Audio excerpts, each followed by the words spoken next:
Hello and welcome to Cup of Cosmology, the place for all your questions about the universe.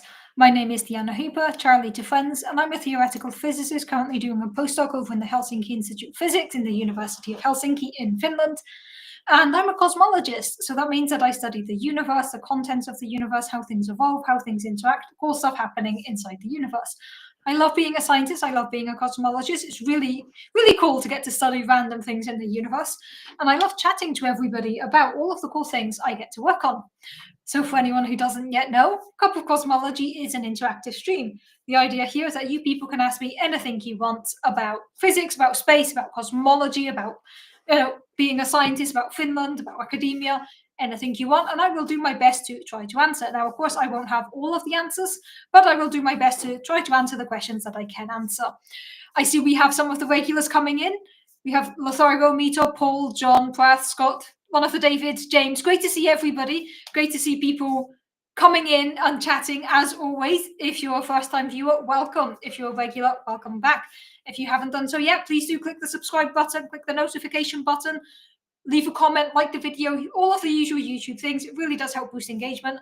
And I do appreciate each and every one of you for engaging with the stream and helping make Cup of Cosmology the fun and interactive and engaging place that it is. So welcome back to everybody. Welcome if it's your first time here. As always, this is an interactive stream. I don't have a topic prepared. Some weeks I do, most weeks I don't, which means it is entirely up to you all to decide where we take this stream. You ask questions and I will do my best to try to answer them, which means it really is entirely up to you to see where we take this stream. Random noises, it's going to be the cats these days. If there's a random noise in my house, it's usually a cat. Yep, indeed, my cats have decided it is Zoomies time. So you're going to hear a lot of noise in the background, but that's okay. Yes. If you hear random yowling, it's one of my cats just looking for attention. They just decided it is Zoomies time, but that's okay. So yes, welcome everyone. Welcome to the stream. As I was saying, this is an interactive stream. I don't necessarily have a topic prepared, so it's entirely up to you to decide where we take this stream. So there is a cool thing that is happening this week. Let me just check the comments, see who we have here, make sure I said hello to everybody. I think I said hello to most people joining here in the comments. And yes, Lothargo, I agree with your comment. Absolutely, I agree with everything you said there. Okay, yes. So currently, there is a very cool thing happening in the night sky. There is an alignment of planets. The planets are aligned ever so nicely. So, of course, we know that the brown dwarfs, weird. Yes, indeed. So, of course, we know that all the planets in the solar system orbit around the sun at the center. Then you have Mercury, Mars, Venus, all of the planets. Mercury, Mars, Earth. That is not the order. Mercury, Venus, Earth, Mars, Jupiter, Saturn, Uranus, Neptune, and let's forget about Pluto because it's not really a planet. So technically, the planets are not necessarily in a line. They're all orbiting around the sun, but it currently happens that they're in the same part of the night sky. So they're on similar parts of their orbit, which means that from Earth, currently, we can actually see multiple planets in the night sky. And the cool thing is, the planets are currently visible without binoculars, without a telescope. You can basically just go out, look at the night sky, and there's a high chance you will be able to find a planet, assuming it's not cloudy. And this is really, really cool. You can often see planets. Venus is probably the one we're most used to seeing in the night sky, the one that we see chasing after the sun around winter always. But there are others up right now. So if you get a chance, I highly recommend heading out and staring at the night sky. You want to do this just after sunset. And there's 4 planets visible without using binoculars or telescope, and another 2 that you can find using binoculars or telescope. So that means, there's 8 planets in our solar system. Of course, you can't really see Earth in the night sky because we're standing on it. So that means there are 7 possible other planets that you could see in the night sky, and currently 6 of them are visible at the same time, 4 if you don't have a telescope. So I highly recommend just after sunset, once the sun has gone sufficiently below the horizon that you can actually start to make out some stars in the night sky. Why is my camera blurry? Okay, once you can start to make out some stars in the night sky, you want to look for some specific things. First of all, you want to look west. Over in the west, just following the sunset, you will find Venus, which is identifiable because it's extremely bright. It's kind of the brightest thing you can see in the night sky right now, except obviously the moon. Very close to Venus, if Venus is up here, just slightly south, like slightly down and to the left of Venus, is Saturn. So to the west, right after sunset in the northern hemisphere, you want to look directly west after the setting sun, and you will see Saturn and Venus. And then if you look following the trail, because all planets follow the same path on the night sky because of the way the orbit of the Earth works, the way the orbit of the planets work. So looking a bit further over, you will find Jupiter. Jupiter is a bit higher in the night sky, and you can find it by looking for Orion's belt. Orion is one of the most recognizable constellations. It's the one that has a belt of 3 and then the arms and the legs like a person wearing a belt. And just above Orion's belt and slightly to the right, northern hemisphere again, you will find a bright spot that is Jupiter. And then if you turn to the east, kind of like following completely away from the direction where you found Saturn and Venus, you will find Mars. Mars is identifiable because it looks very red. You can visibly see that it looks quite red. So that is pretty cool. These are ones you can see without telescope, without binoculars. You just need a good night sky, or not even a great night sky. Close to Jupiter, there's also the Pleiades. The Pleiades is a star cluster where there's 7 very young stars, very bright. And you can also make this out without binoculars, without telescope. Of course, if you have either of those, it will dramatically improve your viewing experience. I just saw Mito put the comment here. There is a free app you can download on any phone called Stellarium. Stellarium is a great way to navigate the night sky. It has 2 settings, one where you can kind of freeze the map and move things manually, and one where if you've calibrated it, you can just point at the night sky and it tells you what you're looking at. I think this is amazing because when I studied astronomy, I started doing astronomy like 15 years ago, at least. More than 15 years ago. I got my first telescope 16 years ago. So I started doing astronomy 17 years ago? No. I didn't, no. My dates are off there. I got my first telescope, I got my binoculars 17 years ago. So I got my telescope a few years later. So I got my binoculars 17 years ago. Wow, that makes me feel old. No, my binoculars were like 15 years ago. Let's go with 15. That sounds better. Anyway, when I started doing astronomy 15-ish years ago at least, sky maps, you still had to either use books or load up a program on the computer. The first time I got Stellarium, it came on a CD that you had to put into your computer and install and set it up, and it took ages. And you try to open Stellarium and the computer would be screaming at you because of the processing needed. And now you can literally get the lightweight version of Stellarium on your phone for free. This is amazing. The way technology has progressed, I think we forget it sometimes because we're living through it. But think back what we did 10, 15 years ago that today is redundant or obsolete or has been replaced. But anyway, I digress. But when don't I? You can indeed download Stellarium. The spelling, a few people put it here in the comments, got it is indeed Stellarium. It's like planetarium, but for stars, of Stellarium. Free to download on a lot of phones. It comes with a lot of cool features. If you're also into looking at constellations for whatever reason, you can turn on maps of constellations. There's also several different kind of preset settings. The preset settings include like which type of calendar you want to use or which type of astronomy you want to do. The default is set to Western, but there's a lot of different ones you can change to, because then you can click on objects and get the description, and you can get the mythology in whichever calendar or whichever setting you've configured. So yeah, it is very cool. You can definitely get those things. So Stellarium on your phone, use it to go look at the night sky. If you get it, I am laughing at my cats. They're playing together. So yes, get it on your phone. Go find a dark spot and stare at the night sky. You also don't need it to be pitch black. Like, you don't need to go hiking in the middle of nowhere. Of course, you will get a better night sky if you do. But yesterday I went out in Helsinki. It's a city. It's quite a small city, relatively speaking, but it is still a city. 600,000 people live here. There's a lot of pollution, less than in other cities, but still a lot of pollution. And I managed to find a spot on the beach where I could see pretty much everything that I was looking for, and more than I expected. I even managed to see Orion's Nebula, like the one day of the week that we've had not clouds. So I went out last night, managed to see everything, and that's very, very cool. Highly recommend. If you get a chance, go look at the night sky. The planets are aligned ever so nicely. And you can see 4 planets without binoculars, without telescopes. Starting from the west, you can see Saturn, Venus. A bit further up, you can see Jupiter, and a bit further to the left in the northern hemisphere. And assuming you're looking south a bit further that way, you can find Mars. Well worth seeing. If you get a chance, just go and stare at the night sky. If you've done it 100 times before, I don't care, do it at 101. If you've never done it before, now's your chance. Go do it. Look at the night sky and be amazed by how small and insignificant and meaningless we are. It is very cool. So comment here from Paul, the cell phone replaced just about every device we used to have 30 years ago. Yes. Now AI over 5 to 10 years will displace just about every task we do. Yeah. Technology is progressing at a sometimes worryingly pace, but it is also cool to see how much we have progressed.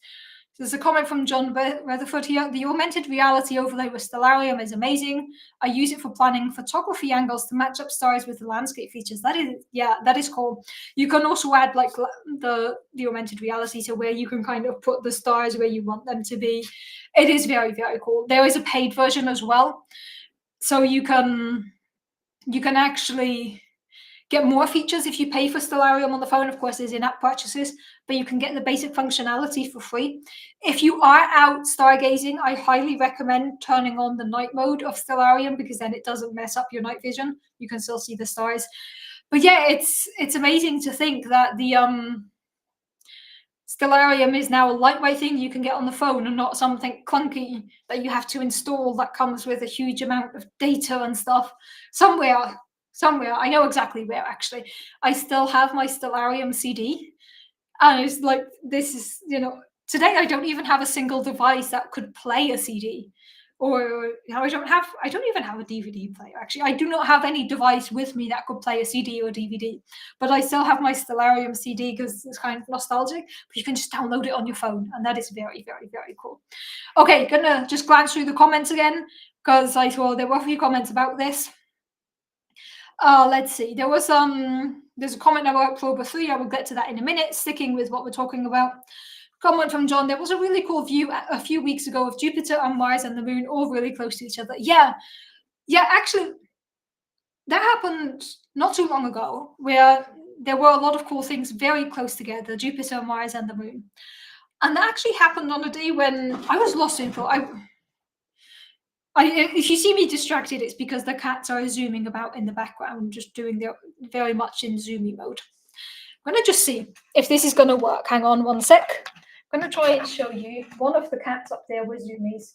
And you can see he's looking for his brother, who is somewhere down there in the tunnel. So that's what keeps distracting me. You get random... There we go. Messed up my setup just to show you two cats. Yes. So you're going to get random cat appearances now. This is Cup of Cosmology featuring cats. And you get to see more of my apartment than I planned. But, he's looking cute up there. Yeah, so there was this day recently where there were quite a few things visible in the night sky where Mars, Jupiter, and the Moon were all quite close together. And I knew it was happening and then kind of forgot about it. And I left work and I was waiting for a bus home. And I was just kind of lost in thought.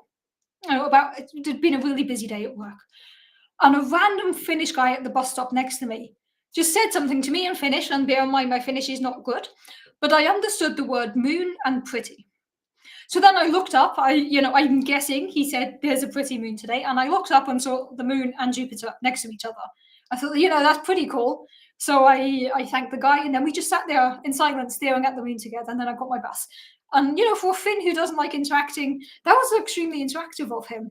And I thought it was really nice that this random stranger saw that I was lost in thought and reminded me to look up at the moon. Sometimes we need people to remind us to do that. So, yeah, a couple of weeks ago, Moon, Mars, Jupiter were very pretty. But currently, right after sunset, there is this really amazing setup of night sky planets. The planets are aligned ever so nicely for us. So it's really nice. It's really worth taking a minute to look at the night sky if you can. Yeah, space and cats are a perfect combination. I will not disagree with that. Cats are optimistic. Because the cats have gotten in the habit of having dinner after me. So the order of operations is I have dinner, the cats have dinner, and then we do playtime. Now, as some of you have noticed the last couple of weeks, I've tried to postpone this until after the live stream. But what has happened then is that the cats get hungry before the end of the live stream and distract me. So today I thought I'd preempt it. So we did cat dinner before the live stream, but now they're expecting their post-dinner playtime. And because I'm not playing with them, they are chasing each other. They will probably do this at least for another 20 minutes. They're going to be very active now. Okay, back to the comments. Where was I with the comments? I know there's the Proba 3 one I want to get to in a minute, but sticking with some astronomy here before we jump into Proba 3 and things. Let's see, where were we? Coming from Paul, I've always lived in cities. I'd love someday to see the Milky Way. It is very cool. If you ever get a chance to go somewhere very, very dark, look out for it, because it is amazing to just see the arm of our galaxy in the night sky. I've only seen it twice. It's very hard to see, but it is absolutely amazing if you do get to see it. I saw it once when I was in Mexico, and I saw it in a very isolated area, and I saw it once on one of our astronomy trips where we went camping in a field on the top of a mountain, and there was nothing for miles, and then we saw the Milky Way. So if you ever get a chance, I really hope you can look out for it, because it's really amazing. It's really worth trying to look out for. Okay, there's also questions about the ELT from Vedsuatorg. I'll get to those in a minute. Just sticking with the cosmology ones before I change to the more in-depth physics questions. Also going to answer James, your question. I'll answer in a minute as well. There was a follow-up question from James. Can we see the alien superstructures? No, currently not with the naked eye. Maybe if you have a super detailed telescope, depending where you're looking. If you find an alien megastructure, let me know. It's always funny if you manage to do that. For context, I'm not saying there are alien megastructures. A couple years ago, there was a star doing weird stuff, and a scientist made kind of a flippant comment saying we can't rule out that it's alien megastructures. On Pop Science articles ran with the title of "Scientist says we might see alien megastructures." No, that's not what the scientist said. So now I joke about seeing alien megastructures, but please bear in mind that it is a joke, and I'm not being serious about seeing alien megastructures, especially with telescope. It's not a thing we expect to see anytime soon. Okay, let's see more astronomy questions. Then I will jump back to the more in-depth questions that there are here as well. I'm not saying astronomy is not in-depth, just different fields. There was the question from Scott. Maybe it's because you just woke up. It's a good time to wake up. Wherever you are, it's always wake up in time for a cup of cosmology. That's a good thing to set your alarm for. Having a hard time visualizing how we can see Venus at the same time as the others if it's on the opposite side of the Earth. Well, it is on the opposite side of the Earth, but it very much depends where it is in its orbit. Okay, I'm going to draw a picture from above. This is Sun. Then I'm going to draw Mercury. Then I'm going to draw Venus. And I'm going to draw the Earth. And then a couple of other planets here. You're going to get a bad diagram of planets here. Let me just put the Earth somewhere. Earth can be there. And then you can have different planets doing this thing here. Okay, so not all planets are here, obviously, but imagine you have... Yes, it just says Proba 3 up there as a reminder to do that. Okay, so imagine this is the Sun. This is the solar system seen from above. You have the Sun at the center, Mercury, Venus, Earth, Mars, and all the others. So this is us here. I'm going to make us bigger. This is us. Just to make it clear here, this is us. So you can see each planet can be closer or further away from the Sun, and each planet can be in a different part of its orbit. But from our position here, you see they're all within distance where we can see them together in the night sky. This is probably, obviously, none of this is to scale. This one might be here. Mercury is actually over here doing its own thing. But this means that based on where they are in the orbits, they appear to be at the same patch of the sky always, even though, or currently for us, even though they're all in their own orbit doing their own thing, they don't necessarily need to be far away here. So yeah, this one can be closer to the Sun, this one is closer to the Sun, these are further away than us, but they're still in the same patch of the night sky right now, just based on where their orbits are. Also, fun fact, this type of thing, the fact that Mercury and Venus are closer to the Sun than the Earth is why we get the famous retrograde, because it can actually... So let's actually go into that. We're going to do an astrology 101. I am actually going to do an astrology lesson. It's astronomy, but it's something that comes up if you ever do any type of astrology.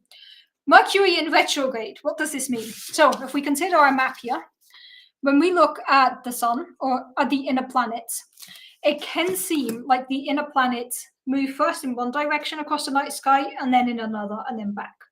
So usually when we look at the night sky, the planets all move in the same direction. The same as the sun does. They follow west to east. But the two planets that are closer to the sun, based on the speed at which they rotate, it can kind of seem like we speed ahead of them and then they catch up. This is just based on the relative speeds between the planets and the fact that the two of them are closer to the sun than we are. So this can lead to the fact that it looks like a planet goes one direction and then comes back. It's not coming back in the night sky, it's just kind of catching up to it as we orbit around the sun. And when this happens, it can travel in the opposite direction for a while in the night sky from our perspective. And this is what is known as retrograde. So the planet is moving, instead of moving in the direction we expect it to, it moves back in the other direction. This is a perfectly natural phenomena that can be explained just based on orbits and based on how quickly Mercury is moving. If Mercury is moving in this direction and then we're catching up here, at some point, because we're not rotating at the same speed, at some point it's going to look like this one is moving backwards in the night sky, even though it is not. It's still orbiting in the same direction, but it's just based on our relative motion where it looks like it moves backwards. So if you've ever wondered what it means for Mercury to be in retrograde, it means it's moving in the inverse direction across the night sky to what we expect, due to its relative velocity, its speed at which it's rotating around the sun, and its position relative to the Earth. So this is what it means for Mercury to be in retrograde. It has no deeper meaning than that. It's simply the motion of the planets across the night sky. But you can imagine where a lot of ideas come from. If we've always seen planets moving in one direction and suddenly one planet starts moving in the other direction occasionally, you could understand why this would mess with people's minds, make people come up with ideas, because at the end of the day, when we don't understand something, we come up with creative explanations for it to make sense to us. So people saying that, Mercury being in retrograde is a sign that the gods are angry with you, or whatever you want to call it, is trying to give an explanation to something that people didn't understand. We do know how retrograde of planets works. It's just related to the motion of the planets. But it is very, very cool to consider, if you don't know that this can happen and you suddenly see a planet moving in the other direction, of course it's going to mess up with you. Do all planets have retrograde? To my knowledge, only Mercury and Mars, because it's based on the relative speed of the planets. The other ones move quite a lot faster, or their orbits are further out. They orbit at a slightly faster rate. So they don't have the retrograde. It's really related to the speed and the orbit with respect to us. So I know for sure that Mercury has retrograde. It's the one we hear about. I think Mars does, but less frequently. I'm not sure about the others. But yeah, Mercury being in retrograde just means that from our position, we see it moving backwards across the night sky. There's your Mercury lesson. So next time someone tells you Mercury is in retrograde, there's bad vibes, you can understand where the underlying physics is coming from. It's up to you to decide if Mercury being in retrograde is bad vibes or not, but it just means that the planet is moving in the direction contrary to what it normally moves in. Okay, so that's random thing there, just so that you know, when people talk about retrograde is a real thing. Mercury being in retrograde is a real thing. Any impacts you want to attribute to Mercury being in retrograde, that I leave up to all of you. But Mercury being in retrograde is a real thing. Okay, back to the questions. I'm sticking with the astronomy questions for now, and then I'm going to go through and talk about the other questions that we have here. There's also some other very cool questions I do want to get to. But where was I? What prompted me to talk about retrograde and Mercury? Right, I was showing a diagram. Drew a diagram. Hope that answered your question, Scott, about how we can see so many planets in the night sky. I saw you had a follow-up to that. What was your follow-up to that? Any chance for an explanation on seeing planets on both sides of the Earth? Yep, got to that one. Was just getting to that one. Yes.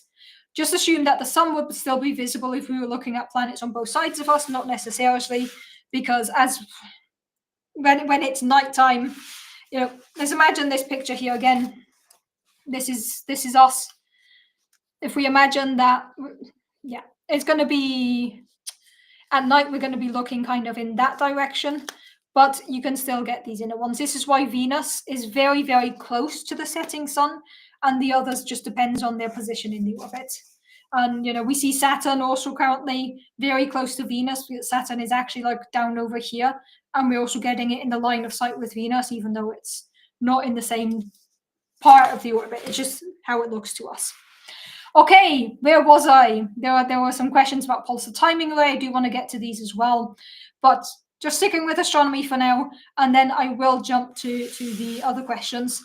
Just want to chat into this a bit. There's a comment from Mito last Sunday. You recorded a video of Jupiter's moon. Nice. That's always a very cool thing to do. Yeah. The fact that we can see Jupiter's moons just with binoculars is very, very cool. Yesterday, when I was out with my binoculars, I managed to see 3 of Jupiter's moons, and it's very cool that you can just see that with the pair of binoculars. It's very, very cool. Okay. There was a comment from David Howden. I'm sure cats are lovely, but the ones invading your garden and chasing the birds are inviting heavy objects. Yeah, cats should be kept indoors because cats are a danger to wildlife. So I very much believe that cats should be kept indoors or kept in a way where they cannot endanger any local wildlife. Some people like to let their cats go hunt in the gardens, and I don't think that's fair because it's a predator that doesn't belong in that area. And it can be a threat. A lot of people joke like, "Hey, my cat brought me a dead bird today," and what I hear is my cat is killing local wildlife, and that's not good. So yes, the cats are lovely, but cats are a predator, and they need to be treated as such, and they cannot be introduced to a random environment without being careful of them. This is also cats that are allowed to free roam and wander. There's just much higher chance of something happening to them. Anyway, keep your cats indoors or keep them in a way where they cannot kill wildlife. That's the unsolicited advice of the day. Also, Paul, thank you for encouraging people to click the thumbs up button. It really does help, actually.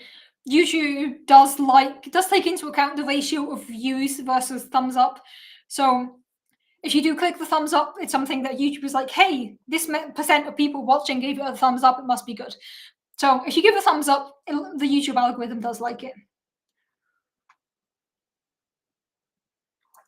Yeah, there's a comment from Paul when I was talking about planets moving in the sky that says that's why they called the planets wanderers or sailors before they knew that they were planets. You could also call them drunken gods. Yeah, some people also call them sailors, which is where Sailor Moon comes from. Sailors in the night sky, the planets wandering. Yeah, you get a geeky reference today as well.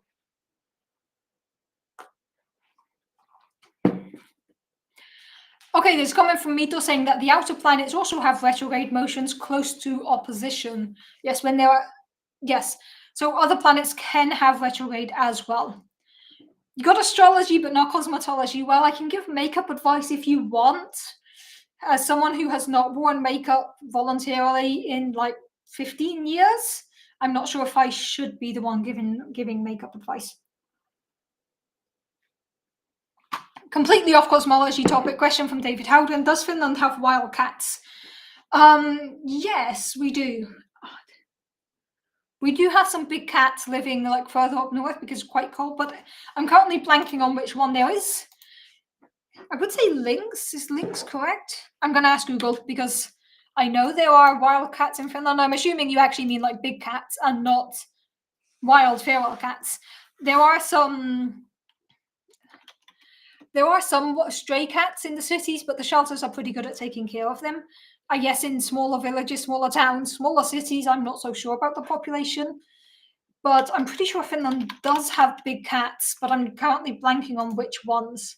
Okay, yeah, we have lynx.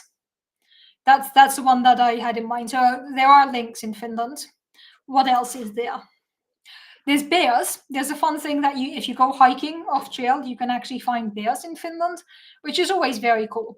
We're warned often, like, what to do if you go hiking and you see a bear. Basically, make sure you don't get in its way.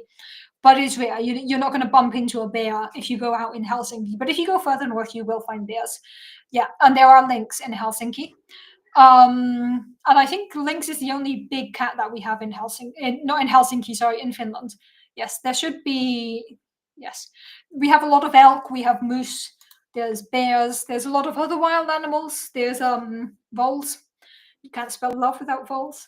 And yeah, there's a bunch of others. But in terms of big cats, I think lynx is the only one that we have in Finland. Never seen one in person. I I feel like it would be dangerous for me to see a lynx because I would try to make friends with it, and I don't think you should make friends with wild animals. You should not walk on my keyboard when I'm live streaming. There was just a cat walking on my keyboard. Okay, as Mito was saying here, yes, lynx is the Finnish wildcat. Yes, indeed, it is lynx.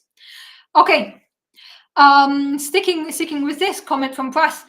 Why do they say the Earth, Moon, Sun system is so unbelievably rare for eclipses?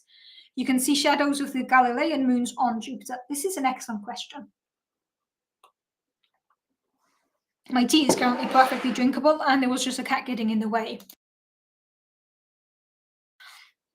So, we live on a very odd planet in terms of our moon. Our moon is very bizarre for a couple of reasons. The first of which is the fact that the moon is substantially big compared to the Earth. When we think of the other planets and moons that we've been able to see within the solar system, the moons are always a much smaller fraction of the mass of the planet compared to the Sun-Earth system. So our moon is quite large compared to the size, relative to the size of our planet, and that's a bit of an anomalous. That's a bit of an anomaly. We don't expect them to be that big. The explanation for it, the general the like most common theory as to how our moon was formed, is at some point a massive meteor, a massive asteroid crashed into the Earth at high speed while the Earth was still very turbulent and very hot and things had not settled. And this massive asteroid basically broke off a chunk of Earth. This chunk of Earth is what became the moon. So it's big and it's very similar to us because it used to be part of the Earth that just broke off when we were hit by a massive asteroid billions of years ago, millions of years ago. So that is the prevailing idea as to how the moon was formed. But then there's a cool thing that when we have eclipses here, what are they up to? I have to go check on my cats because I can hear what they're doing. One sec.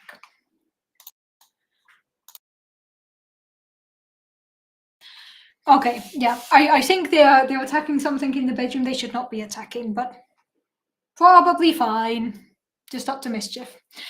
Yes, so our Earth-Moon system is very, very rare in the sense that we get ring eclipses. When we look at the sky, the moon and the sun appear to be almost exactly the same size in the night sky.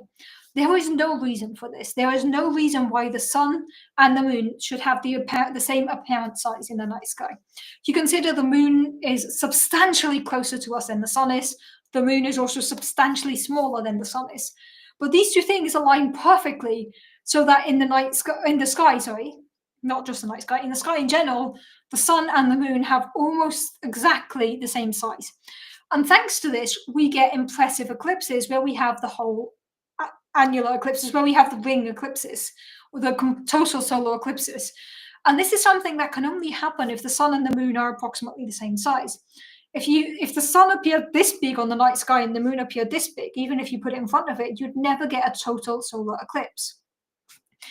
The fact that we get total solar eclipses, where you can just see the corona of the sun around the moon, this is fluke. This is luck. There is no underlying reason why this should happen, why the moon and the sun should appear the same size in the night sky, but they do. When we have an eclipse, you can see the relative size of the moon and the sun viewed from Earth is the same, and this leads to eclipses. So on other planets, in other systems, you can have eclipses, but usually it's much smaller. We've also seen the case here when Mars goes in front of the sun, for an example, and you just get a small eclipse. You don't get a complete total eclipse because the sizes are different. So even though we know that other planets do have eclipses, we can see the shadows of Jupiter's moons on Jupiter, for an example. They won't get the total, lovely, beautiful eclipses that we get. We get them completely by fluke because the sun and the moon just happen to be the right size in the night sky, and there is no underlying reason for this. There's absolutely no underlying reason why this should happen, but we do. So that's why they say that the Earth-Moon-Sun system is unbelievably rare for eclipses, because there's no underlying reason for this. It just happens to be the case. And that is pretty damn cool that we live on a planet where we can see these eclipses. It's very, very cool. Okay, I know there's a bunch of very good questions I do want to answer, so I'm just going to wrap up the astronomy ones. There's a couple more I want to deal with, and then we're going to go top to bottom, make sure I'm answering everything. I'm sure I could befriend the lynx. Yeah, I could fix him with the cat wall, absolutely. This is the thing, right? If I saw a wild animal, if I encountered a bear, my first thought would probably be friend-shaped. If not friend, why friend-shaped? This is why I should not be trusted around wild animals, because my first instinct is friend. So yeah, I should not be trusted around wild animals. You know, every ounce of reason in me tells me I should not go and befriend a moose. But if I saw a moose, I'd want to go befriend it. Apparently, there was actually a moose sighting in Helsinki recently, and it happens periodically where moose just wander a bit too far south and wander through the city. And there was actually a moose quite close to my office, and people were like, "Don't go there. You will try to make friends with it, and the moose will stomp on you." Yes, in general, do not touch or befriend wildlife. You know, I'm saying that I would befriend it, but please don't go up and touch wildlife unless you absolutely know what you're doing. Comment from David Howden here. I think the moon-Earth distance is gradually changing. Wonder how long the window of time is in which we can get total eclipses. Yeah, the moon is gradually moving further and further away from the Earth. Every year the moon drifts off slightly. But we also drift off slightly from the sun, but substantially less. So I'm not sure on the exact number. We could calculate how long we would have to wait to no longer see complete total solar eclipses. There's a comment here from Scott that you read that it's like 11,000 years. That could be. That sounds about believable.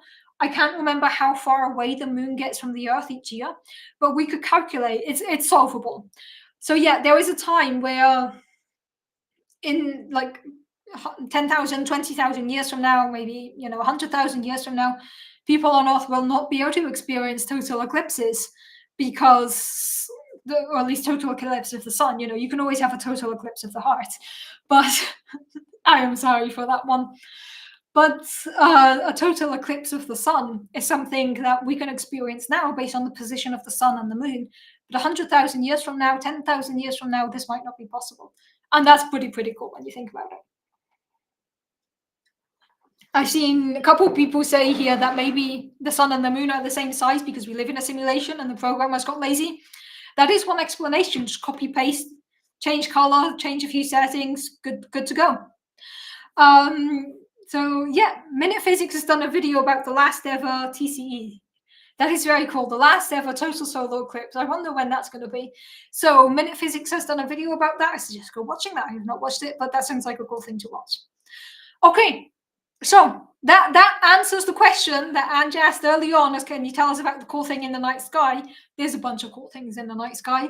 And you even got a random introduction to Astrology 101 or what Mercury being in retrograde actually means. Okay, so now let's take it from the top because I know there's a bunch of science questions. Not saying those weren't science questions, but there's a bunch of other questions I want to answer that seem very interesting. So where were we? Yeah, there was a comment from Lafargo at some point saying that the cats were requesting the CMB image. They probably are. You know, there's currently not a CMB in my house. Maybe the cats were indeed requesting to see not this image, this one here. My slides betrayed me today.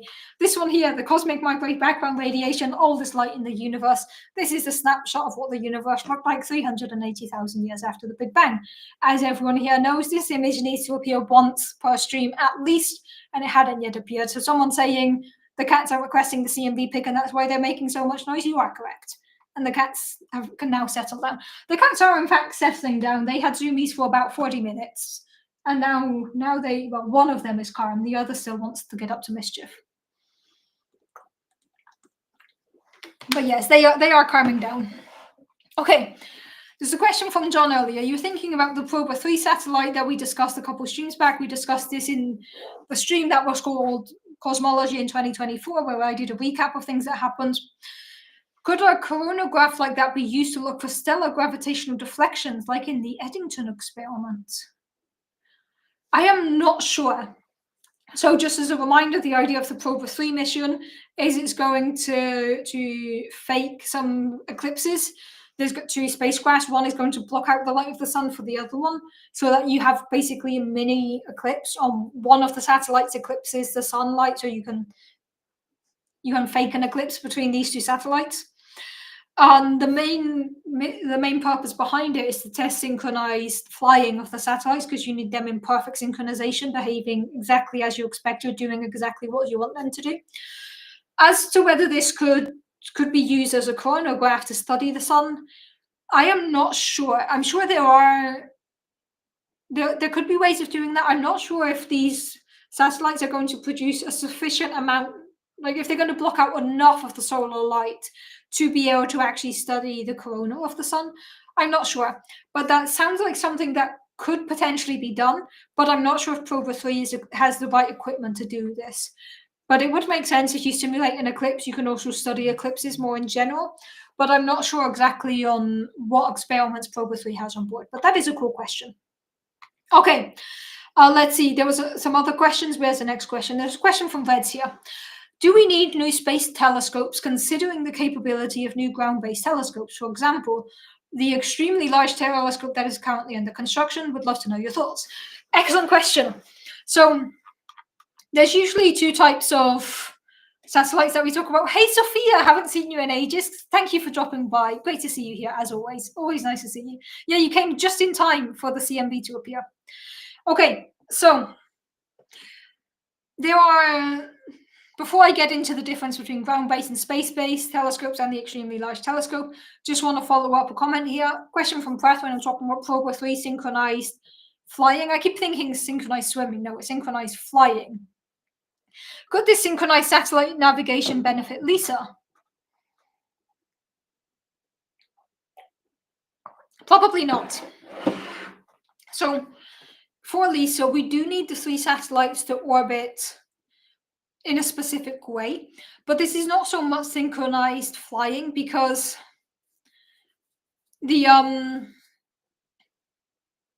3 sats. So LISA is a gravitational wave detector that is currently under development at the European Space Agency, is going to launch in 10 years, and we're going to have 3 satellites trailing around the Earth as it orbits the sun, like kind of falling constantly around the Earth or behind the Earth as we travel behind the sun.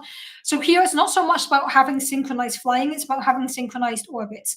So we do need to have a very good understanding of where the 3 satellites are at a given time. And this is something that is already going to be set once they're established in that position, and then they should be kept there. There are going to be some differences in the satellites. There is going to be some movement, and this is one of the things we need to account for, is the slight differences in the distance between the satellites. But I think the test being done with Proba 3 in terms of synchronized flying is for things that are quite close together. The 3 satellites on board, or the 3 satellites that make up LISA, are going to be separated by 250 million kilometers. So they're quite far apart. They don't need to be synchronized so much as they need to be in the good position. So the knowledge we gain from Proba 3 with the synchronized flying is extremely useful for things that are going to be very close together, but not so much. It's not going to be useful for LISA, I think, because LISA is going to be too far apart to use the same technology that is being prototyped and tested with Proba 3. So short answer, LISA is a space mission that's going to have 3 satellites orbiting around it, or chasing the Earth as it orbits around the sun, but the distance between them is so big that the type of precision control we need is not the same as what is being prototyped with Proba 3, which is much more about synchronized flying in close proximity. Hope that answered your question. Okay, so there was the question that I wanted to answer. Where was the question that I wanted to answer? Yes, question from Reds. Do we need new space telescopes considering the capability of new ground-based telescopes? My answer to that is yes, because they serve different purposes, and we can look at different things. So anything on Earth, anything ground-based, is always going to be limited by our atmosphere. We are on a planet that has an atmosphere. This atmosphere blocks out certain amount of radiation, certain light frequencies. So anything on the ground is limited to a very specific range in the electromagnetic spectrum. Ground-based telescopes cannot do everything. Likewise, depending what you want to do, either ground-based telescope or space-based telescope would be better. For an example, radio telescopes usually require huge antennas. These antennas are quite hard to get in space, so usually radio telescopes are ground-based. However, if you want to look at infrared data, that is much easier to do from space because you don't have to worry so much about the atmosphere.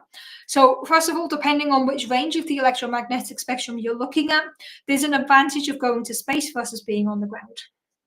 This is difference number one. Difference number two is the way in which the satellites work. So if you send something to space, you can generally look across the whole night sky. You can choose which part of the night sky you're looking at. Whereas on Earth, we have the motion of the planet to take into account. So, for an example, you can only observe specific times of the day, or your target might shift out of sight. Whereas with a space telescope, you can stare at something. So, for an example, if you want to do an all sky survey, you want to get every possible inch of the night sky, this is much easier to do from space. But if you want to get multiple images of the same thing and see how it evolves across time, this is something you might want to do from the ground. And I think a clear example we can give of this are CMB experiments. So this map that I like showing here, this is the data we have from the Planck satellite. So this is the temperature of the photons that were around 380,000 years after the end of inflation, so the first light in the universe.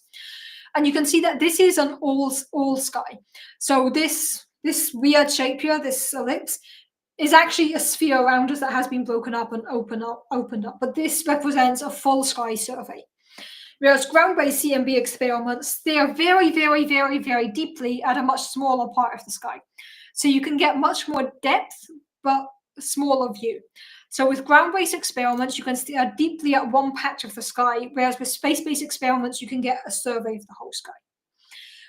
We have, moving back to optical telescopes, of course, we have ground-based optical telescopes. The one that was mentioned was the extremely large telescope that is under development, which is a step up from the very large telescope that we already have, but not as big as the obnoxiously large telescope, which is the next one up from the extremely large telescope. Yes, these are actual names of telescopes. We are not kidding.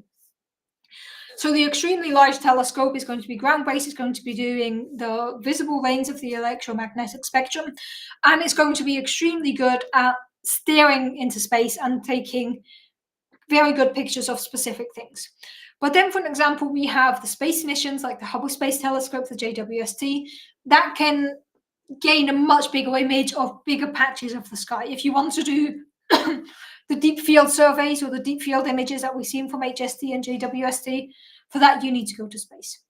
So the question of do we still need space satellites if we're already making a lot of progress with ground-based ones? Yes, we do, because they serve different purposes. They look at different ranges of the electromagnetic spectrum. They have different technical limitations, and they allow us to achieve different scientific objectives.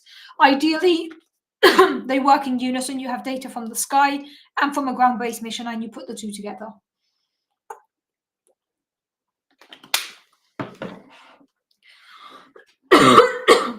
So, yes, we do still need space telescopes, even if they're more expensive, even if they're much difficult to maintain. It is very, very useful to have them. They work in unison. They have good synergy with ground-based telescopes. So ideally, we have ground-based satellites and space-based satellites, and they work together and do amazing science together. This is something we're also going to see in the coming years. We have the dark energy spectroscopic instrument taking data from the ground. This is trying to understand dark energy. We already got the first data released next year. Likewise, there was the Euclid space mission, which launched to space last year, 2 years ago. 18 months ago. Euclid is looking also at dark matter and dark energy. They have different science objectives. They cover different things, but there is one of their databases that is going to overlap. So one of the 3 things that Euclid is measuring is going to overlap with what DESI is measuring. But these will be complementary. They're not competing with each other. We can use the information from Euclid to clean out parts of the data from DESI and vice versa, so they can be used together.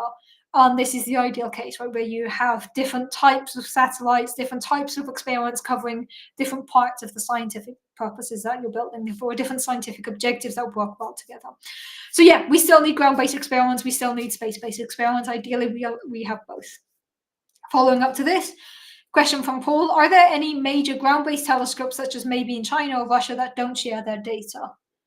Probably. There's also so not all telescopes share their data immediately, not all satellites or ground-based experiments, not all of these share their data immediately. Often there's a delay where the people working on the mission get kind of first priority, and then there's a year, 6 months or so later, data was made public. It depends on the agency, it depends on who's controlling the data, who's behind it. There's also interesting things that there's some missions, for an example, the Vera Rubin mission that which is under construction in the US, has the problem that it could potentially pick up information about government satellites and things that are in positions where people might not want their information revealed. These telescopes can pick up information on satellites. Any public satellite, the location can be known. Like, you can find the location of the International Space Station if you want at any given time. So if there's an idea with some telescopes to release their data immediately to allow other telescopes to verify and follow up, there's also some cleaning that needs to be done. So there is kind of an idea of how quickly can we not clean the data, but hide things in the data that need to be hidden. And there is this discussion of how it's going to be done with some satellites, like what is an acceptable delay? Because if a satellite has any type of funding from the US government, or a telescope has any type of funding, for an example, from the US government, they do not want to immediately publicly disclose the location of the satellites that are not public knowledge. So there is always this thing of how much of the image can they block and how much can they release, and how quickly can they do this, because you need a quick turnaround in order to have realistic follow-up time.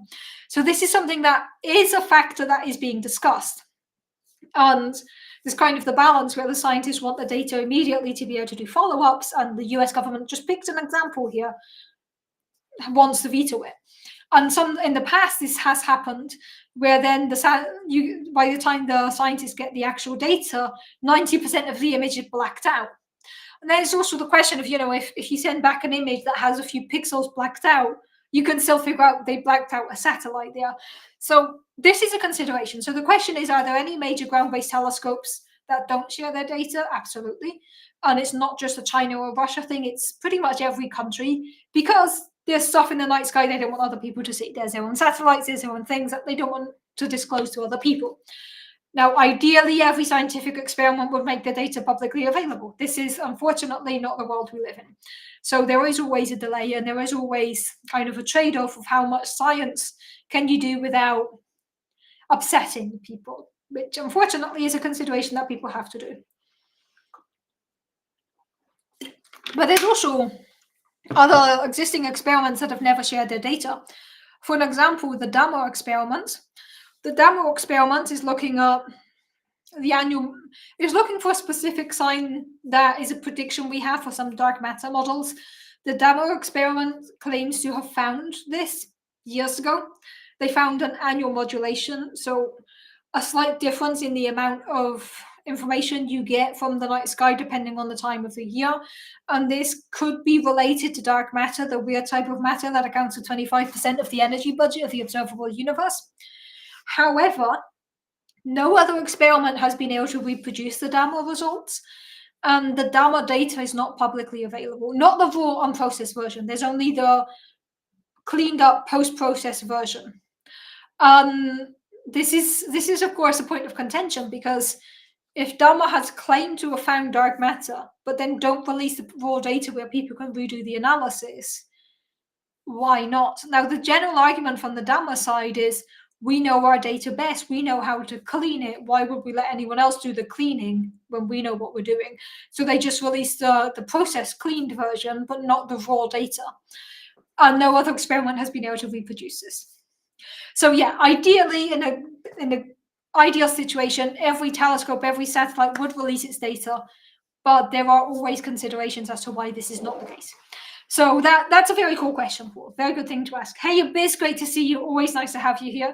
I'll still be online for at least another 15, 20 minutes. So you missed the beginning, but you know, there's still a bunch of questions I want to answer. Okay. There's a question from James, asked almost an hour ago, but I spent quite a while talking about other things. I want to get to the question now. Heard it mentioned that light is infinite. Why would light not be entropic? I know light changes frequency over time, but it must have an end. So what do you mean by light having an end? So if light is a photon, a particle, light, we can treat light as both a wave and a particle, right? This is basics of quantum mechanics. We can treat things as particles and wave. So if a light beam is a photon or a group of photons, a quantum of photons, then what would it mean for it to have an end? You can end light when the photon is absorbed. Now, as these photons travel throughout space, throughout the universe, they do get redshifted, which means their wavelength stretches. So if we consider that every particle has a wavelength associated to it, where you have ups and downs, mountains and valleys, mountains and troughs, as this is traveling throughout the universe or throughout space, it's going to be stretched and stretched and stretched. It's going to shift further and further to the red end of the electromagnetic spectrum, and then further beyond as the wavelength gets bigger and bigger and bigger, it will reach the point where it will not be in any way detectable, it cannot be measurable. But what would it mean for it to end? So when we say that light is infinite, we mean that light is infinite because it is a wave, it is a photon that is traveling, and you can't just make it stop. You know, at some point, it will be stretched so much that the wavelength could be the entire size of the observable universe, for an example. It would have to travel quite far to do that. But it would still have essence, it would still be a photon. So this is what we mean when we say that light is infinite. The energy changes because the frequency changes, but it is still a particle with a wavelength that is traveling. So it's not going to end. It's just going to get weaker and weaker and weaker until it's no longer in any way visible, but it doesn't have an end. Hope that answers your question, James, but feel free to follow up if that didn't answer your question. Okay, let's see. I'm doing quick answers now because there's still a bunch of questions I want to get to. But that was a very good question there, James. Please do follow up if what I answered was not clear.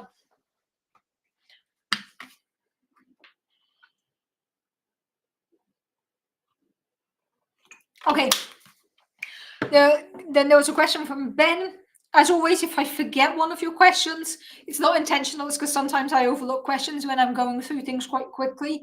So if I forget your question or I ignore your question, it's not intentional. Feel free to post it a second time and I will try to answer it then. Question from Ben here. How is propagation delay taken into account in gravitational wave detection using pulsar timing array given there is light years distance between them and us? Need to reread that one again. How is propagation delay taken into account in gravitational wave detection? Yeah, I'm not completely sure I know what you mean there, Ben. So we know that gravitational waves travel at the speed of light in a vacuum. We've been able to see this from the first detections we've done of gravitational waves and of neutron stars smashing together, where there was gravitational wave and electromagnetic counterpart.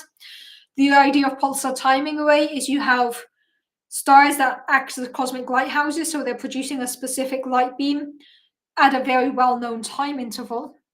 If a gravitational wave travels in between these pulsars, it is going to distort space and time. So it is going to change the arrival time of the light beams of the lighthouses.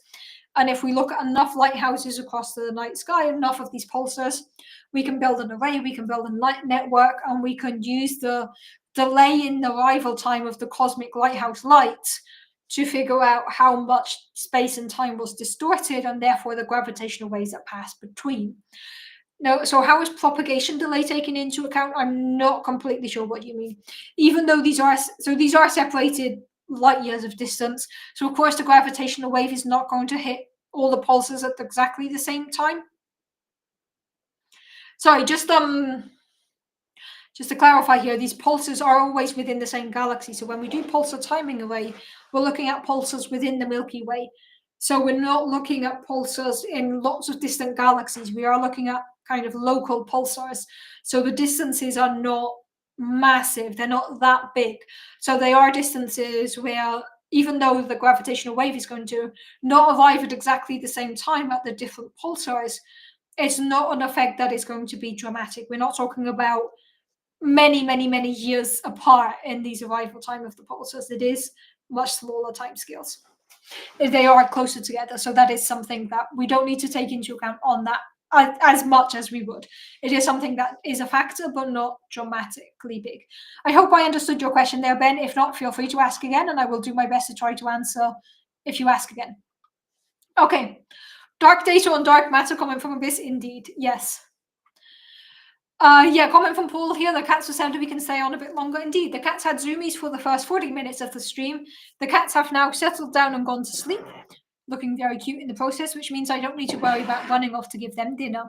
So the stream might go on a bit longer today.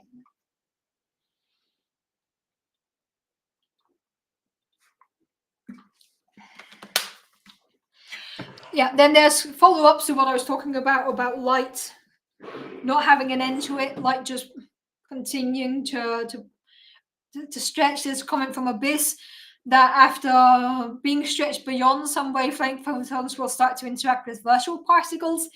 Yeah, virtual particles are things that don't technically exist but also do exist, and particles can interact with them, and I really don't want to go into detail about virtual particles now because I would have to prepare before just jumping into an explanation of that. But it is cool. Virtual particles are a very cool thing. They're like ghosts that kind of make sense in our equations, but also don't, but do. Quantum physics. Anyway, I can talk about virtual particles, but I would have to prepare a bit first before I say something completely wrong or misleading. So I'm not going to go into too much. I'm not going to go into depth about that now. Follow up from James. If something doesn't erode or end, wouldn't that mean it violates the entropy law? Not necessarily. So the idea behind entropy is that entropy always increases. So the universe tends to maximum chaos to maximum degrees of freedom. Light traveling throughout the universe does not necessarily violate entropy, because in what sense would it violate entropy? How would it violate entropy? It is not increasing in energy, but the idea of entropy is you increase in chaos, you increase in disorder. And as a wave propagating throughout the universe can continue to propagate without violating the second law of thermodynamics. But yeah, this is something that I'm struggling to find a convincing explanation to. But you can have, just because so the light beam does dissipate. Light dissipates as it travels, it changes in energy, changes in frequency, but that doesn't necessarily mean it's violating the second law of thermodynamics, which states that entropy must increase. But I cannot give a more detailed or in-depth explanation right now. My brain is struggling to relate these concepts in a way that makes sense to me. But yes, really comment from Press. Longer stream. I really got to change my after dinner schedule. Hate to miss 20 minutes of stream for bedtime prep. Yeah, I mean, you can always watch the replay. But yeah, I get it. This is also why I've shifted personally to having very early dinners on Sunday, because usually if I'm by myself, I would eat my dinner at around 8 p.m., which is exactly when the live stream starts for me, my time zone. So I actually and I need some setup time. So I actually have dinner like really early on Sundays so that I can come and do the live stream. But I've just figured out that this is the timing that works best for everyone. So yeah, that's how it ends up doing that. Comment from Paul. Sorry, carrying on with that. So yeah, if you miss a stream, don't worry about it. You can always watch the replay, but do prioritize dinner, sleep, and your own life schedules above staying up late to watch my stream or getting up early to watch the stream. You can always catch the replays. Follow up from Paul here, where we're talking about light. My guess is that the wave spreads out. That's an increase in entropy. Yeah, I would have to think about it more. I'm not completely sure how to explain entropy with light waves right now. I would have to think about that more. But it is a very, very cool question. Following up to the pulsar timing array, I know there's another couple of questions I still want to answer. Following up from the pulsar timing array, question from John here. Can pulsar timing arrays detect individual events, or is it only the overall background that they can detect? So usually with pulsar timing array, we are talking about the background of gravitational waves. So not necessarily an event that is happening now, but the background of gravitational waves that exist in the universe produced by several different things. Let me just find my general, I have a trusty image here showing the different types of things that gravitational waves detectors can detect. While I'm looking for this image, then I'll come back to pulsar timing array. There's more questions about entropy here. There's a comment from Pratt. The second law of thermodynamics says that entropy must stay the same or increase. Yes, indeed. Entropy cannot decrease. It either stays the same or increases. So if entropy stays the same, that is still allowed within the second law of thermodynamics. Yes, it's not allowed to decrease, but it always increases. Follow up by Lothargo here. Isn't entropy statistical, so not really applicable to a single discrete particle? Yes, thank you. You found the words that I was struggling to find. Yes, when we talk about entropy, we talk about the entropy of a system and not of an individual element of the system. So you can have parts of the system that violate the second law of thermodynamics as long as the system as a whole does not violate it. So yeah, the replays aren't as interesting because you get to interact live. I know. Catching it live is much more fun. I agree. So yes, thank you, Lothargo. You managed to find words to say exactly what I was struggling to say here. So entropy is a statistical concept that describes the overall behavior of a closed system. Therefore, if you're talking about the individual components of a system, they can increase in entropy, decrease in energy, they can do what they want as long as the overall system keeps to the second law of thermodynamics. So when we're talking about a photon or a particle of light that propagates throughout the universe, that individual photon does not necessarily have entropy associated to it, but the system that it's within does, if that makes sense. So you can have a light beam traveling throughout the universe without ending and without violating the second law of thermodynamics. Okay, so pulsar timing array. Let's go to this.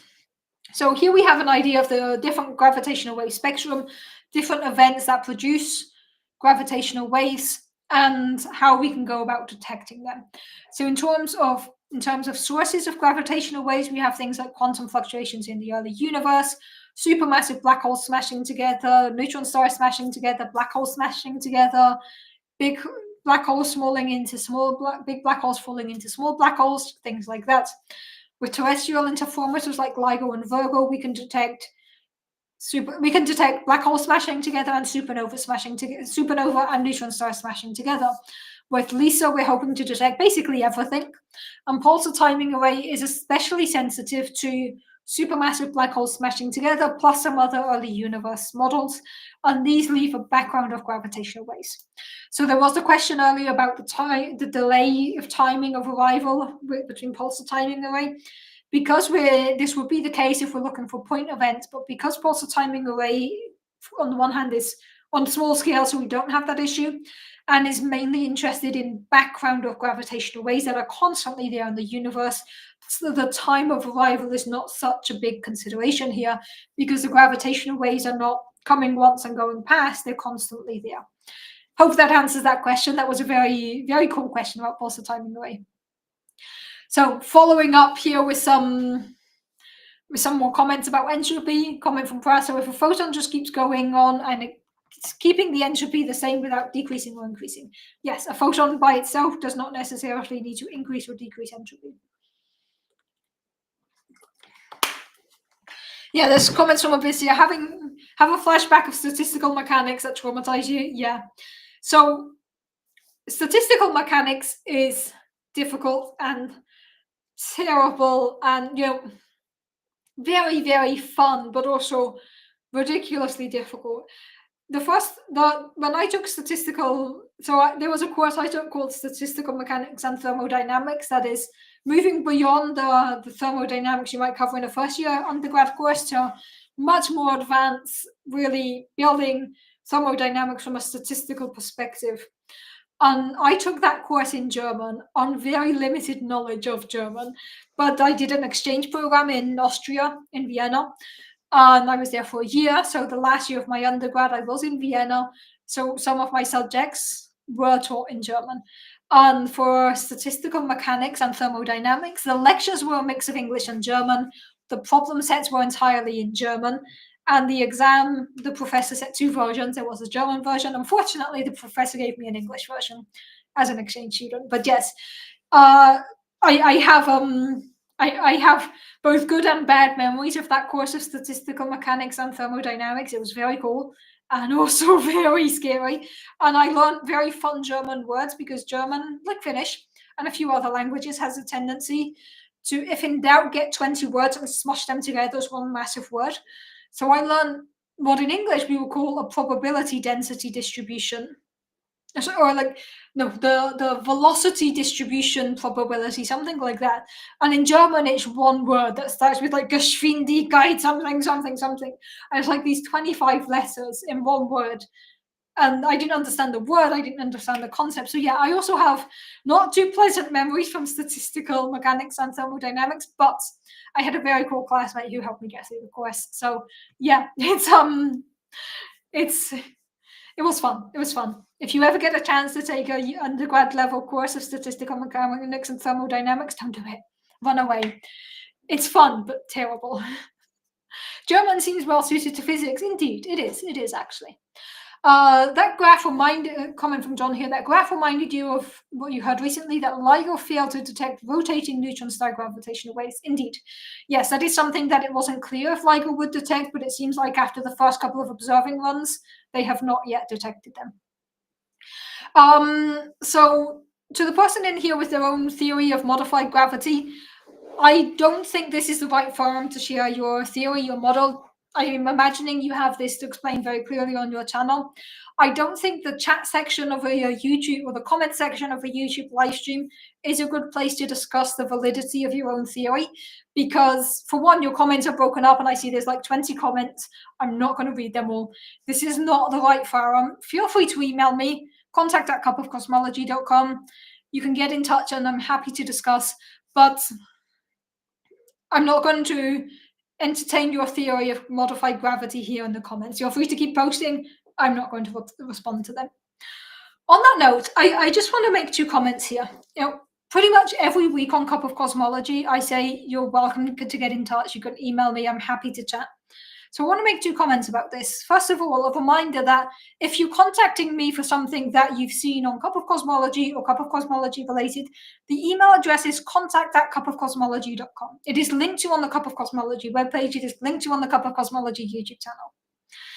I occasionally get emails on my work email address from people who have watched Cup of Cosmology and want to reach out. In order to find this, you have to really search for my work email address. It's not something that it's easy to find. The University of Helsinki has a format for email addresses. It's very predictable. But I have an email address for science outreach and for this type of communication, and it's contact@cupofcosmology.com. If you send me an email, in general, if you send me an email to my work professional email address to discuss Cup of Cosmology things, that email goes straight in the bin, and I apply a spam filter to that email address because I already get enough work emails and I want to keep Cup of Cosmology emails separate. So you're always welcome to contact me at contact@cupofcosmology.com. But if you then go search for my professional email address and send me messages there, they will be ignored. And on that note, just as a general reminder, I love Cup of Cosmology. I love doing science outreach. This is something I do for free, and this is something I do in my free time. This means that this is not my job. You are all very welcome to support Cup of Cosmology. There's always a Ko-fi link in the comments. But this is also something I do in my free time. And this is not something that I'm going to be doing all day, every day. I'm making this comment because very recently I got an email on contact@cupofcosmology.com. Within 24 hours, I got a request another email saying, I would appreciate a reply to my email. As some of you know, it takes me often several weeks to a month to reply to emails on the Cup of Cosmology email address, because this is something I do in my free time. And I'm very happy for you all to send me emails. Please do. But please don't expect me to reply within 24 hours on a Sunday, because my replies on the email address will be slow. Please do get in touch. I generally appreciate you all getting in touch, but please be mindful of the fact that this is something I do in my free time and not a full-time job. So I will not reply to your email within 24 hours. And if you send me a reminder saying, please reply to this email, you're probably never going to get a reply. So I just had to make these 2 comments based on things that have happened in the last 6 or 7 days. If you're watching this and you feel like one of those emails came from you, yeah, consider yourself one. But, as always, please feel free to reach out. Please feel free to reach out. Okay, yeah, it's not my job. Indeed, it is not my job to entertain your theory of modified gravity in the comment section of a YouTube channel. That is indeed not my job. Okay, so back to the comments and questions. There were a couple more that I did want to address here. Where were we? Let's see. I know there were some good questions. I think there were still some questions I hadn't answered. We talked about planet. We talked about retrograde planets. That was a fun conversation to have.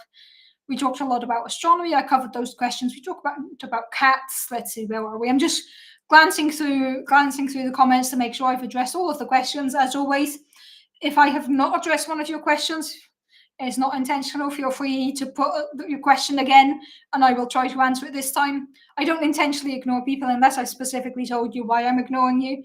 So feel free to put more questions if I haven't answered them already. Okay. There was a comment from John a while ago, like 45 minutes ago by now.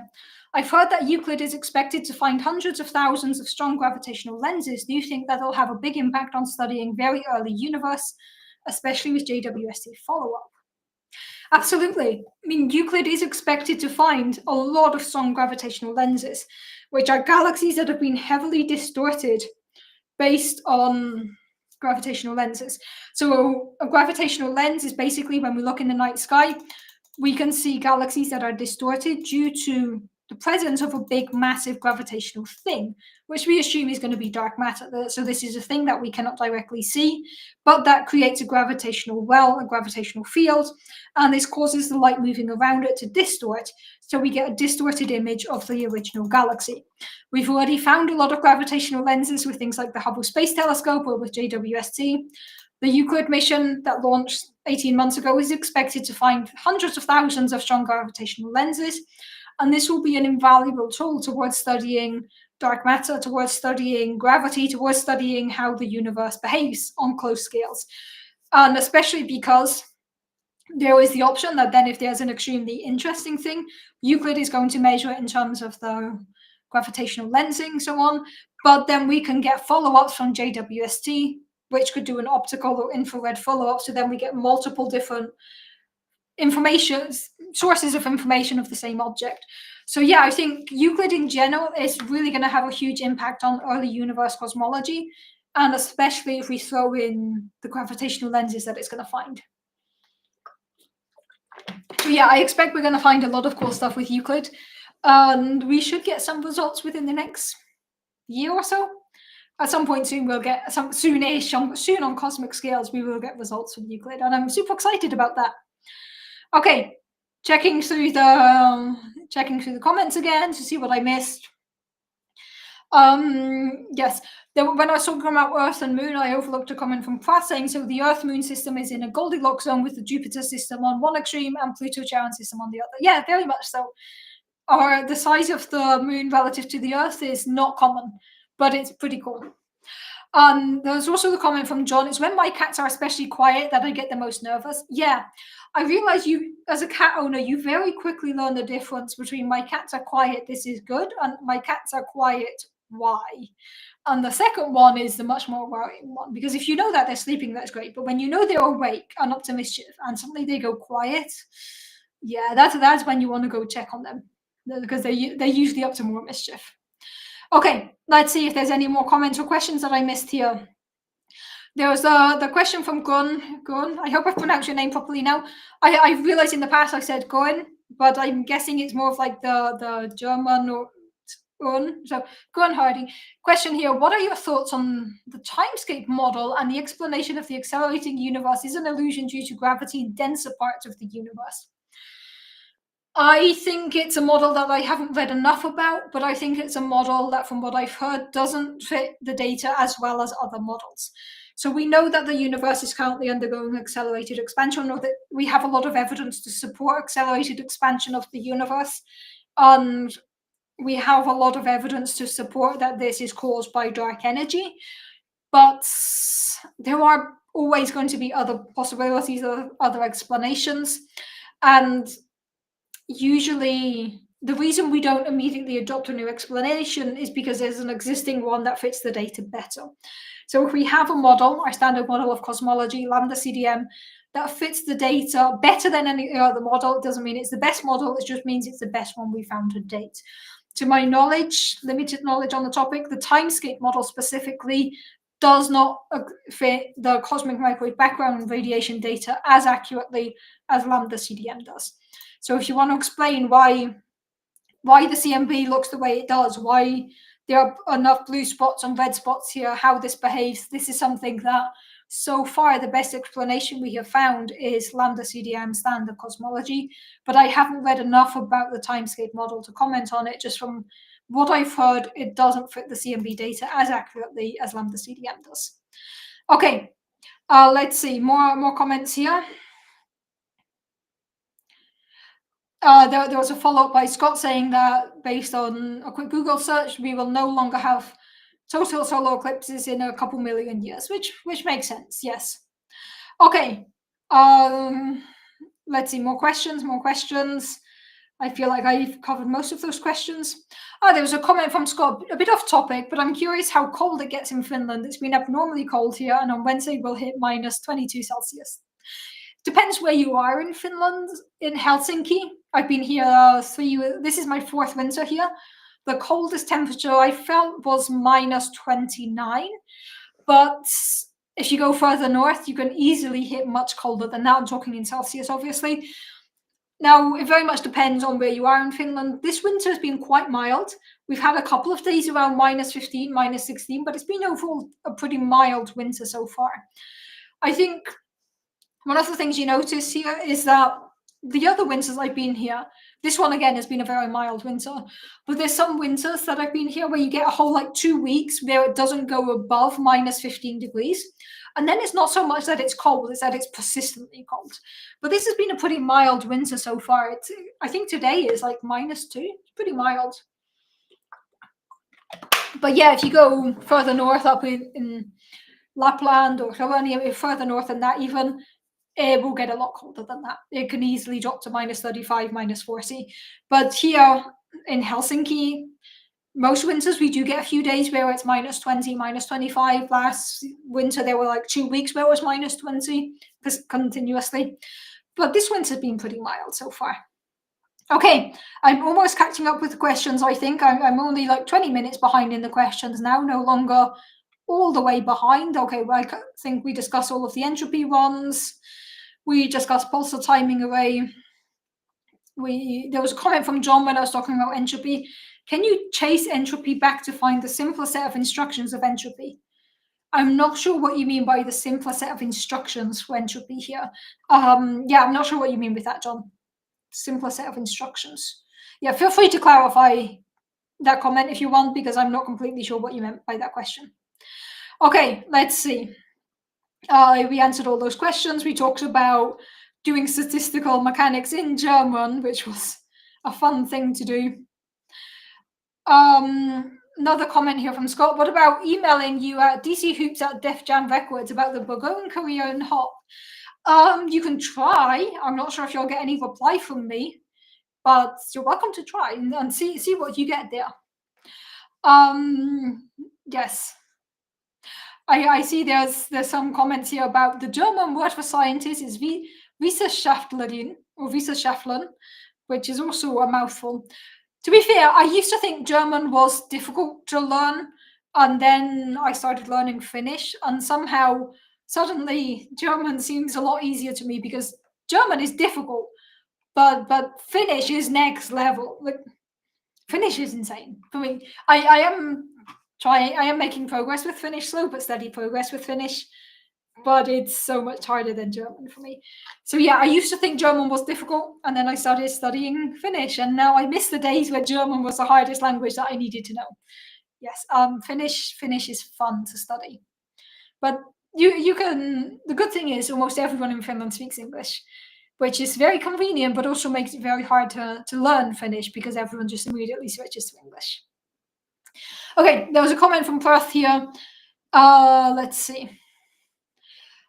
If the energy of a photon is only based on its frequency, then what role does its amplitude play in its nature? Well, the amplitude doesn't really play such a big role. So we can relate the wavelength and the frequency. These are things that we can relate. As to the overall amplitude, that is less relevant when talking about that gives you kind of the intensity of the light beam. So usually when talking about light, the main parameter we use to describe it is either wavelength or frequency, which are basically the same. One looks at how many waves you have and one looks at the distance between waves. And we talk about the energy, which is directly related to the frequency. This is something that we know from the photoelectric effect.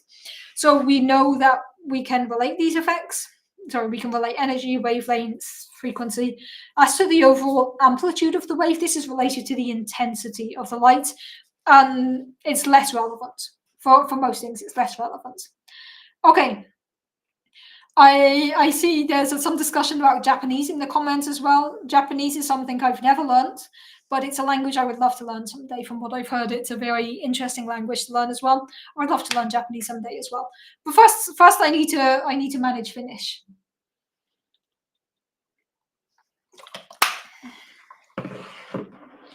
Okay. Coming from Scott here, you lucked out the last 2 years, but you're really feeling this year. Yeah, funny enough, it's funny how the climate is acting all erratically, as scientists predicted it would do, as scientists have been saying for the last 30 years. We know why winters are erratic. We know why it's suddenly warmer than it should be. We know why there are more wildfires, why there are more floods, why the weather is acting up. It's because we're in a climate crisis, the climate catastrophe that people have been talking about for 30 years. 2024, we passed the limit. The average temperature in 2024 was more than 1.5 degrees above what it should be, the pre-revolutionary temperature. This is the threshold that we said we should never cross. We crossed it in 2024. So if you wonder why Finland has a milder winter this year, why half of the US is on fire, climate change, climate crisis is the answer. It's not going away, and we need to be doing more about it. Yes. And if anyone says, like, it's snowing here, the world is not warming, I'm happy to discuss what climate crisis means and why being warmer than average or being colder than average are in essence the same underlying cause, and this cause is human-driven climate change, which is something we need to resolve.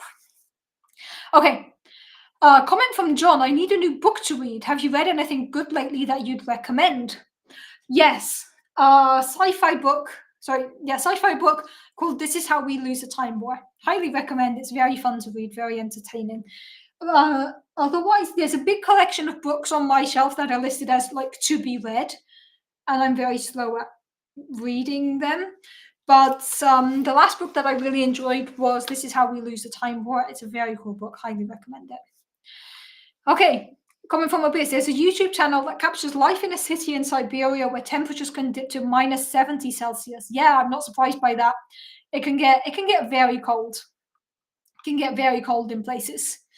A minus 70, I think I would just stay indoors.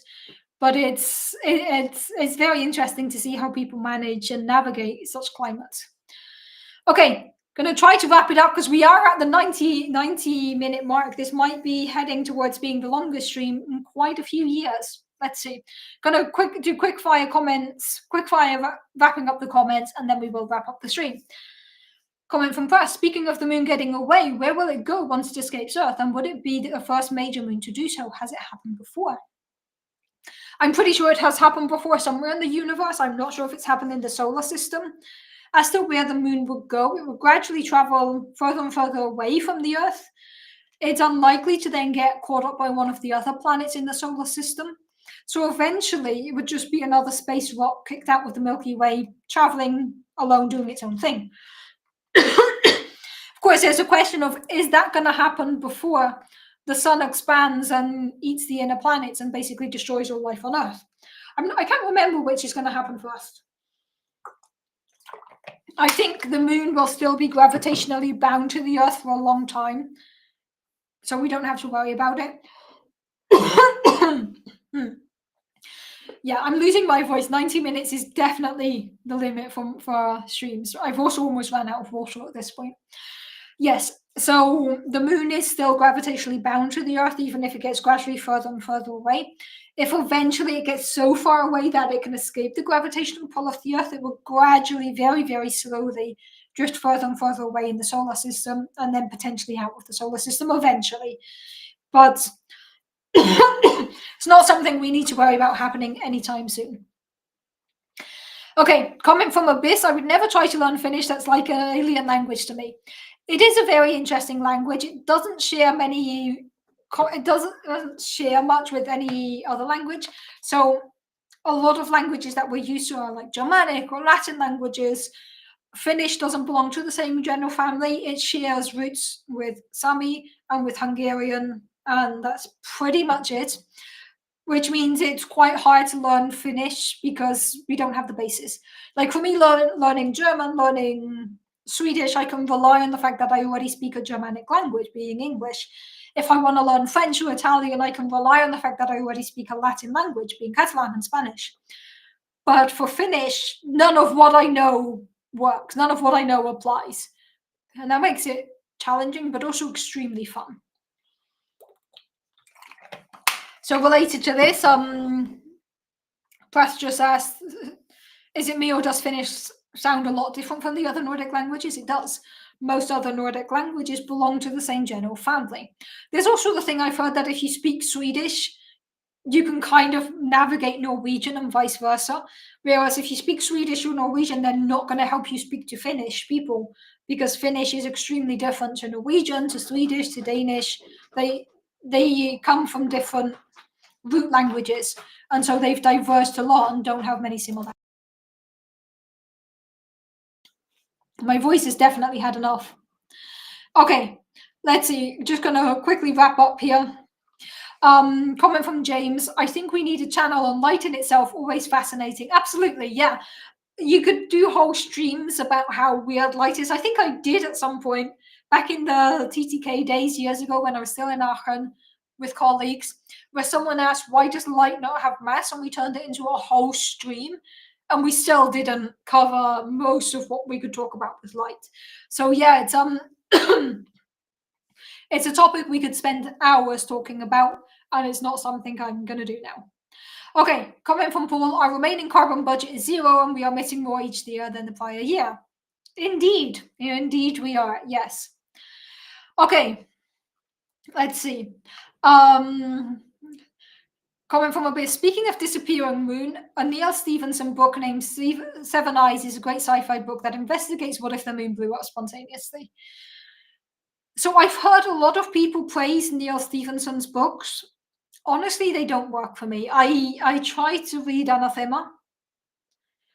Anathem.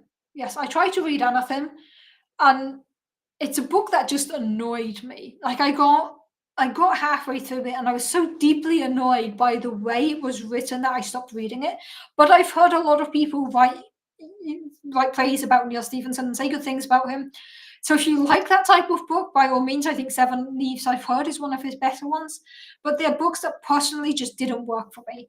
But I've heard that a lot of people enjoy them. So, your mileage may vary. You may or may not enjoy them. Okay, comment from Prath. You're going to need a bigger bottle, indeed. You think that having 1 liter of liquid, because I have my tea, I have my bottle, you think that 1 liter would be enough for 90 minutes, and yet almost empty. Okay, I think I reached the end of the questions. There were so many good questions and comments today. This has been super fun. We went for 1 hour and 35 minutes. This might be getting close. I know. I think there's an hour and 42-minute one. And I remember back in the early Periscope days, I did a 2.5 hour long stream once. Never doing that again. This was definitely a long stream. So I think the strategy of feeding the cats before I go live works. Do not climb in my jackets. Saying that. Yes, I think the strategy of feeding the cats before going live worked better because then they don't make me finish early. So I'm going to try that next week. Although, good day. Yeah, he's trying to climb into a place he should not climb into. Okay, I'm going to go see to the cats who've decided that they had half an hour of rest now. It must be time for Zoomies again. This has been super fun. Thank you, everyone. We've had some really, really cool questions. We got a lot of astronomy thrown in as well, which is always fun. Had a lot of really fun and really interesting conversations. So thank you, everyone. It's always lovely to see you all here. If you haven't done so already, please do subscribe, like the video, leave a comment, all of the usual YouTube things. It really does help boost engagement. And then I get to talk to more people about the cool stuff happening inside the universe. Next week, there should be a cup of cosmology. Next week is 26th, Sunday 26th. There's nothing in my calendar, so I believe there will be a cup of cosmology happening next Sunday. The cats were indeed mostly well behaved today. Yes, mostly. They're good cats. They're great cats. Yes, I could consider taking a break in the middle of the stream to feed them. No, that would be chaos. Feeding the cats is not a 2-minute thing in this house because they want different food. They don't like seeing each other eat for some reason. It's a drama. Feeding. Also, I want to reiterate they have dry food the whole day. This is their special evening food. They can eat whenever they want, but this is their special evening food. They're slightly spoiled. My cats are slightly spoiled, and they deserve to be. They're good cats. Okay, thank you everyone for joining. This has been great fun. Cup of Cosmology should be online again next week, same time as always. That is 8 p.m. in Finland, 7 p.m. in the rest of Europe, or mainland Europe, 1 p.m. if you're on the east coast of the US, 10 a.m. if you're on the west coast of the US. As always, there is a time zone converter on cupofcosmology.com where you can figure out when the next stream is in your own time zone. Feel free to also check out the Cup of Cosmology webpage. You can always email me, contact@cupofcosmology.com. Feel free to reach out anytime you want. Cup of Cosmology should be online next Sunday, same time as always. I hope to see you all again there with a lot of questions and comments as always. And I hope in the meantime, you will take care of each other and stay curious.